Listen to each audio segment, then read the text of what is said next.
Amen. Afternoon. It is another blessed day for all of us to be here to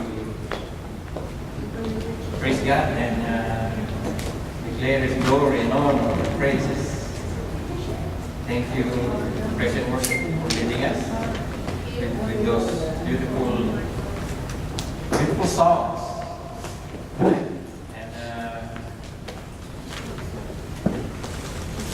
I would say that in all the topic that I try to study, so far this is the difficult one, the most difficult one that I have ventured. You wouldn't believe. Around 2 o'clock I'm still doing it for 1 week, and it's so difficult, so hard. And I was thinking, like, how can you describe the indescribable? How can a finite being understood an infinite being? And how can you explain something that is inexplainable? It's so hard, right? Unless the things that God revealed to us and through His holy prophets. That's why I said this is the most difficult of all that I have tackled with. And bear with me, and I pray that the Lord would guide us as we study this wonderful topic. And before we start, I would like you to open your Bible in the book of Hebrews, chapter 12, verse 28 to 29. Hebrews chapter 12.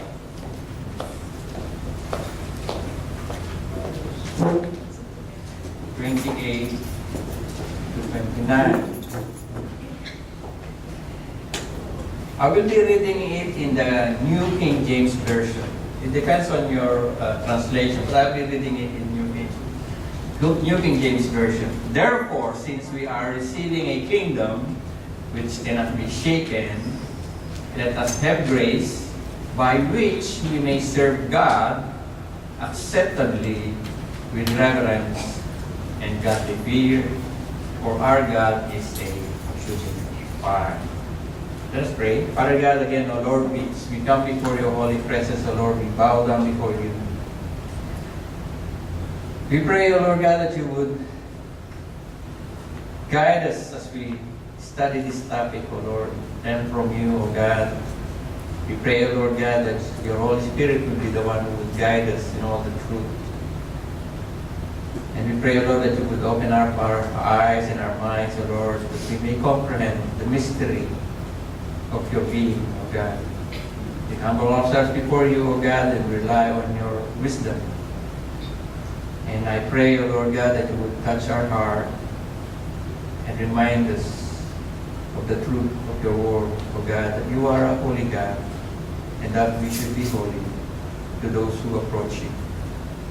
We thank you, O Lord God, and I pray, O Lord God, that this day will be a blessing for all of us as we try to understand your holiness. And again, O Lord, we thank you, and this we pray in Jesus' name. Amen. Amen. Now, as I said, this is one of the most, or if not the most difficult topic that I have studied, right?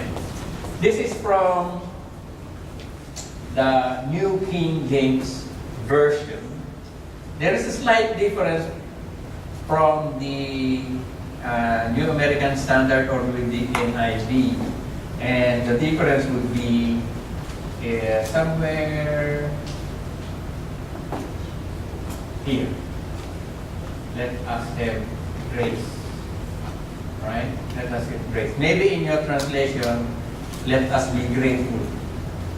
Or let us have gratitude. Or let us be thankful.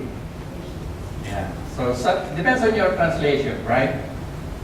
But before we tackle this verse, I would like first to focus on the holiness. The word holy. Holy. So now, what is the definition of holy based on our understanding? Maybe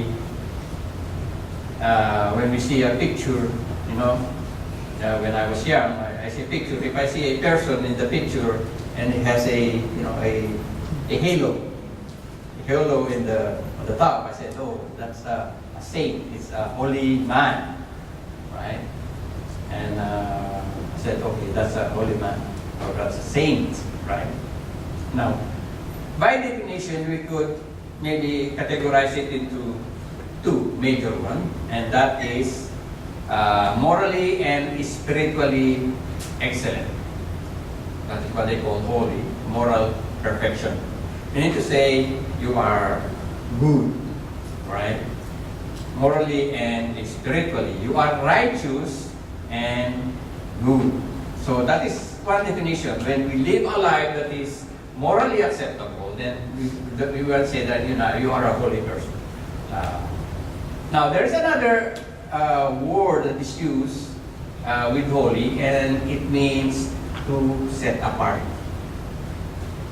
To set apart for a special and open higher end, to make something holy, to dedicate and consecrate.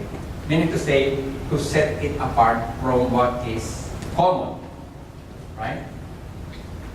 I don't know, with some of the families, sometimes we have a certain stuff that we only use for a certain occasion. Right? We don't use it every day. Or maybe you have a set of china, when you try to serve it on a special occasion, you will bring those special ones. You set them apart for a special purpose. Like, you go to church, right? Sometimes we have a certain clothes that we only wear for church, right? We don't use it for work, we don't use it for ordinary occasion, we use it only for church. So, the word holy means something that is set apart. Something separate from the common. Okay? So, when God said that Israel is a holy nation, God is saying, Israel, I am setting you apart from the common. And I would say the common, during that time, are the Gentiles, right? I'm setting you. You are a special one. I separate you from the common, right? And as I was reading a book of R.C. Sproul, he was saying there that, only God can consecrate. Only God can make you holy, right? He's the one who can only make you holy, right? There is a place where we call the holy ground, holy man, holy bread, holy place, holy crown, the one they use in the priesthood where they put the crown in there. And as I was looking for the word holy, and I said, where was the first time that in the Bible, where it spoke of the word holy? You have a guess? Yes. During the burning bush experience. That is the first time that the word holy is mentioned. When God says to Moses, take up your slipper, for you are standing on a holy ground. A ground that is set apart. Special, right? Now, as we see the word holy as meaning as set apart or special, we could contrast it with what is common, right? So when we serve God, we, the people of God, we serve God, we are set apart from the world. We are in the world, but we are not of the world.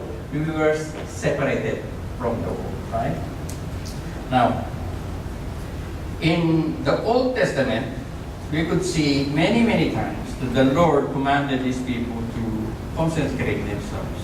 There is an elaborate procedure, even for the priests, to undergo a certain kind of rituals to purify themselves. They wash, they change their clothes. There's so many elaborate procedure, and God always command the people to, consecrate yourself, especially when you approach the presence of God. You don't just, you came to work and then you go to the temple, that's it. No. For the Jews, there is a procedure. Before you go to the presence of God, you have to undergo this. You have to cleanse yourself, you have to take a bath, you have to change your clothes. And then that's the only time that you could approach the tabernacle or the tent of meeting. Right? And not only that, there is a restriction on how far you could approach that area. Right? It's very strict. Right? If you follow it by the book, it's very, very hard. Right? You have to go all this procedure before you could reach. And then by the time you reach there, okay, again there is a limitations. Up to here only. Right? And it's very, very hard, even for the priest or the normal people, right? But from that concept, we could see that God, holiness, is something that is very, very important. It's something very sacred that God instituted this consecration. It's not that you just budge in, right? You just come in like, okay, casually. We should take it seriously. This is how God shows it to the people of Israel. This is something serious. Don't take it very lightly. Although I have told you already, and I did set you apart, but there are some rules. You just don't budge in. Just because I invited you as a guest, doesn't mean you could do anything you want in my house. Right? It's something like that, right? So, now, the holiness of God is connected, this is connected together with the transcendence of God. So what does it mean? What does it mean when the holiness of God is tied up with the transcendence of God? What does the word transcendence mean? Right? The word transcendence, if you look at it, its meaning is far above, beyond, something that is alien, something that is foreign. So, if you look at a very powerful microscope, the Hubble, and there's another one that recently, you could see the stars, billions and billions of light years away, right? But they are still inside the universe, right? So when you talk of God as transcendence, He is beyond even the things that we see, right? He is beyond that. He is beyond space and time. Right? That's why I said I have difficulty. How can I explain this when it's beyond what we know? Right? It's so difficult unless you just go back to the scripture and base it on what God has revealed Himself to the holy men of God in the early days. And if you try to read the book of Ezekiel, and Ezekiel tried to explain the unexplainable and try to describe the indescribable, you would agree with me that, what is he trying to say here? The wings have eyes, the angels have 6 wings, and they're flying, and there's a wheel inside the wheel, and the wheel is moving here and there. Our mind couldn't grasp that idea of God, right? Because He's beyond us. He is transcendent, right? And the thing about the transcendence of God is that we, as His children, are drawn to Him, right? We are drawn to the transcendence and holiness of God. Because God is just and holy. We are drawn to Him, right? One example is the burning bush, right? The Remember the burning bush experience? When Moses is tending the flocks, what did he see? Or what did he saw? He saw a burning bush. Right? He said, this is strange. The bush is burning, but it's not consumed. It's something that is, oh, let me see it, right? So he went there, approached it, right? The moment he approached it and realized that it was God who was there, what happened? He became scared, right? He got frightened, right? Because that's how it is. When a finite being reaches or approaches or have an encounter with an infinite being, we see ourselves as, we shrink, like we see that we cannot be compared hand in hand. Right? We could see how big He is and how small we are. We see how holy He is and how simple we are. Right? So, that is the experience of Moses. The moment he realized he was talking to God, he got afraid. Another thing is when Isaiah spoke to God in chapter 6, verse 5, actually if you read Isaiah chapter 6, you would see that the angels, when the angels declare something, they didn't say, loving, loving, loving is our God. Right? They didn't say that. Merciful, merciful, merciful is our God. They didn't say that. What did they say? Holy, holy, holy is our God. Our God Almighty. Right? That's what it is. And when Isaiah encountered God, what did he say? Woe is to me, for I am undone. Because I am a man of unclean lips. We are drawn to God. At the moment we are drawn to God, and when we are there, we realize our wretchedness. And because He is holy, we fear Him. He is pure, we are not. Right? We are finite, He is infinite. He is wise, we are not. He is great, we are not. Although we desire to be in the presence of God, but the moment we raise in the presence of God, we become scared. Right? Because somehow, maybe we compare ourselves. Right? That was not the only one. Even Job, when he says in chapter 23, he says there, I am terrified at the presence of God. The Almighty terrifies me. Right? I get terrified in the presence of God. Now that is in the Old Testament. How about in the New Testament?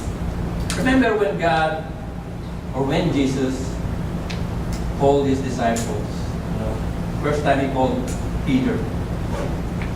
They were fishing, they didn't get anything. And then Jesus said, drop it on the other side. They were fishing for the whole night. They didn't catch anything. So, as an experienced fisherman, he knows that there are no fish. And he said, I'll do it. And then a miracle happened. And the realization of Peter that he is speaking to someone special, someone divine, right? What did he say? Depart from me, for I am a sinful man. I think only believers have this kind of attitude. Only believers have this attitude of reverence for God. Because I see in the book of Revelation, people when they were, when the wrath of God was poured into the unbelievers, they were like, instead of repenting, they move on the other side. They were angry with God. Right? And many times we would see that, in the New Testament and in the Old Testament, we would see that As we experience God, as we approach the throne of God,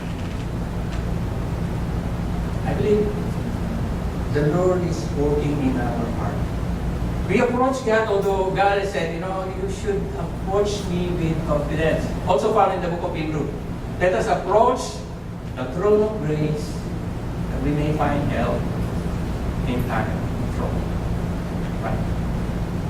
God is encouraging us to come before Him, right? Not like, you just budge in there, hi, hello, I'm here. Not like that. But we approach God with reverence, with respect, because we know who He is, as He explained in His holy writing, right? Now we know what is transcendence, meaning to say it's something above us, something beyond us, something that we could not even comprehend, unless, the things that the Lord has revealed us through the Holy Scripture. Now, another thing that is connected with the holiness of God is the justice of God. Because, when you say you are holy and just, you are the epitome of righteousness. Meaning to say you are the standard of what is right. Some people say, no, God didn't do, that's wrong, right? They are judging that God did something wrong, right? But He is the standard of righteousness. Therefore, you could not, accuse God of doing something wrong, right? And some people would say, God is so harsh. That's why, they say, how can He be just? He's so harsh. And they name some examples. Now, right? Familiar with them? There are two priests consumed by fire. Why?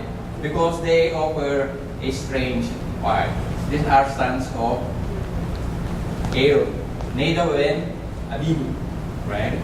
God instructed them very, very strict instruction that when you offer fire in this altar, you only offer the things that the one that the Lord prescribed.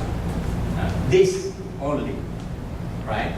I believe these brothers are drunk, right? Because after this, and then God said, if you are drunk, don't go, right? Also, they did something that is contrary. They're making some commentaries that they are doing some experiment, right? So, the Bible does not specifically say what is that strange fire, but this is something that they did that is not prescribed. Actually, it is forbidden to do such thing. But they did it anyway. Some people would say, that's too harsh because they just made a mistake. They, instead of, using a lighter, they use a match. So some people will say, oh, it's too harsh for them to be killed. Just because they didn't kill anyone, they just offered something that is not prescribed. It's too harsh. And that cannot be the God of the Bible or the God of the New Testament. Please, because the God of the New Testament is a loving God, a forbearing and merciful God. That cannot be the God, same God. It's a different God. Right? And they say, oh, it's not that one only. This one too. Who's that? Who's that? Remember when David, took the ark? The instruction to the Israelite is to carry the ark all the time. That's why he has a pole. You see the pole in there, right? You carry it with a pole. You don't put it in a cart, right? But they were so in a hurry. So what they did is, David put it in a cart. Then they just, And then there's an incident there. This is found in the book of Samuel, 2 Samuel. Right? So what happened? The cow or the ox, tree. And the cart, tilted. So what happened? Uzzah, one of the priests, whose job is to be a part of the administration of the temple objects. So what he did is he tried to stop it from falling. And some people who read the Bible said, that's not fair. He was just helping. You know, he cared for the ark. You know, he cared for the ark. He doesn't want it damaged, so that's why he touches it. Because if he didn't touch it, it will fall on the ground and it might break, it might get destroyed. That's not fair. You killed him. Struck by lightning. That's not fair. He's just doing, a good thing. Right? But one thing they didn't realize is that it is instruction, or not realize. They know that they're not supposed to touch it. They're not supposed to touch the ark. That's why it's a pole. Because that ark is sacred, holy, set apart, and should not be considered as a common thing that, just a table or a chair, I can move it anytime. But this one is specifically instructed not to touch. Why? Because it represents the throne of God. It represents the throne of God. Maybe Usa is thinking, if I don't touch the ark, it will fall on the mud, it will fall on the earth, it will get dirty, or maybe it will break. I might as well, save it, touch it. The problem here is the ground doesn't see. You know what I mean? The ground does not commit sin. The person does. That is the sin. That is the problem. If we are forced on the ground, no problem. Because the ground doesn't sin. And when a simple man touch a holy thing, that is a big thing. Right? He presumed that, I'm okay, I can prevent this from happening. That's it. But you are a simple man. The ground does not sin. It's better if the ark goes to the ground, because the ground doesn't sin. It's not a human being. It's not cursed. Right? The presumption of Uzzah that I'm better than the ground cost his life. Sometimes, the sin of presumption. Oh, I'm okay. No. Right? It's okay. What happened? That's what happened. And they say, oh, no, that's not the only one. That's not the only one. But there's another one, this one. How many people survived? 8, including the wife, okay. 3 sons. Okay, 3 sons, 3 wives, Noah, and the wife. Right? So 8, right? So, all the rest died. Why? God said, because of wickedness. Wickedness. They would say, oh, that's not fair. Because even the women, the children, the old men, the young men, they all died. Right? They all died. Only 8 people survived. God said, this is wicked. I was contemplating that while I'm driving here, actually. I said, yeah, what about the children? Well, the children, I'm going to say, the children also sin. Because they're children, they're innocent, right? And I was driving, I was imagining, like, kill all the old men, kill all the women, kill all the men, and leave all the small children by themselves. I think it's much harder for those people who are left after the flood with their children and no adults. What do you think? Right? Because when God takes them, they go to paradise anyway. Their children. Right? I was just thinking, right? But here you will say, that God is too harsh, they say. Killed everyone. Right? But we forgot that in the beginning God said, the moment you sin, you should be killed. You should die. For us all here living still, it's the grace of God. Right? Actually, God is getting merciful and graceful all the time compared to our generation now.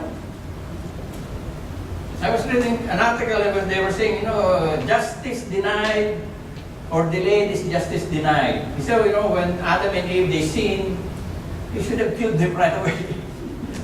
Right? Should have killed them right away. And everybody who sinned after that, you should kill them after that. Anyway, they killed the two, then no more after that, right? But, God is a plan. He didn't kill them right away. Right? It's because God is a plan for mercy and grace to come in. God has already a plan to extend grace and mercy to all of us. Right? So we are more blessed. If you look our situation now compared to the situation long time ago, we are getting more grace. We are getting more mercy than before. That's why if you look at the timeline, you will see that why is God so harsh in here? Here is more harsh, but when it comes to the New Testament, somehow he's lenient. It's like it's okay, right? Because God's grace and mercy, But people are testing His patience. Some people say God's grace and mercy is infinite. There is a limit. There is a limit. That's not true that there is no limit. God's grace and mercy. There is a limit when God says it's enough, it's enough. Judgment will come. If you don't repent, if you don't change your ways, there is a time that the Lord's wrath He will pour on this earth. Now, we see this one that they are saying God is, it's not just. But now we go back to this because this is the verse, right? I just want you to have an idea of the holiness of God, the justice of God, who God is, based on what He described on the Holy Book of God. Now we will understand this. Here, the writers of Hebrew, we don't know, some people say it's Paul, saying here that since we are receiving a kingdom which cannot be shaken, let us have grace. Another translation, let us be grateful. Because the word here used is charis, which is actually favor, inclination or leaning toward to someone. Right? So it's like a favor that is given. It's also translated sometimes as thankfulness or gratitude. But the main word itself is grace. Like the song that we sang a while ago, amazing is God's grace. And I love that. When I sung that, I said, okay, got it. Right? God's grace. We're talking about God's grace here. And if you look at the original translation, what it says here, let us have grace, actually, it's telling the Hebrew, take hold of that grace, that favor of God that is given to you. Don't disregard it. Take hold of it. Take it as a precious thing because not everyone receive grace and mercy.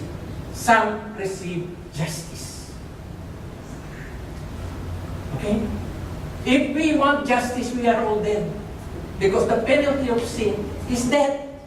But instead of justice, we got mercy. That's why here, the writer of Hebrews said, take hold of that grace. Because it's only by grace that you are accounted as righteous in the sight of God. Without that, you are guilty. Take hold of it. Make it precious to yourselves that you are given this grace. And what did the writer of Hebrews? Sorry? And then he says there, take hold of that grace by which we may serve God acceptably. Now you could see that not everyone is acceptable to serve God. There are only a certain people who are given this grace who could serve God. You could serve God maybe in, you make your own church, you do the motion, you do this, you do that. But according to this, not everyone. You could offer something like Cain offered a sacrifice. He worshiped God, he offered sacrifice. Abel also did the same thing. But which one?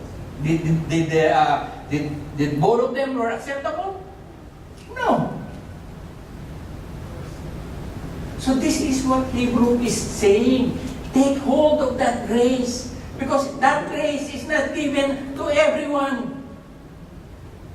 This is the only way that your service to God is acceptable.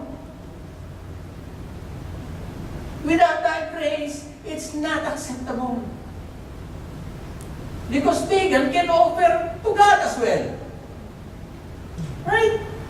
The cult leaders, they can do the same thing. They could, they have even the Bible, and they read the Bible. There are many cults out there.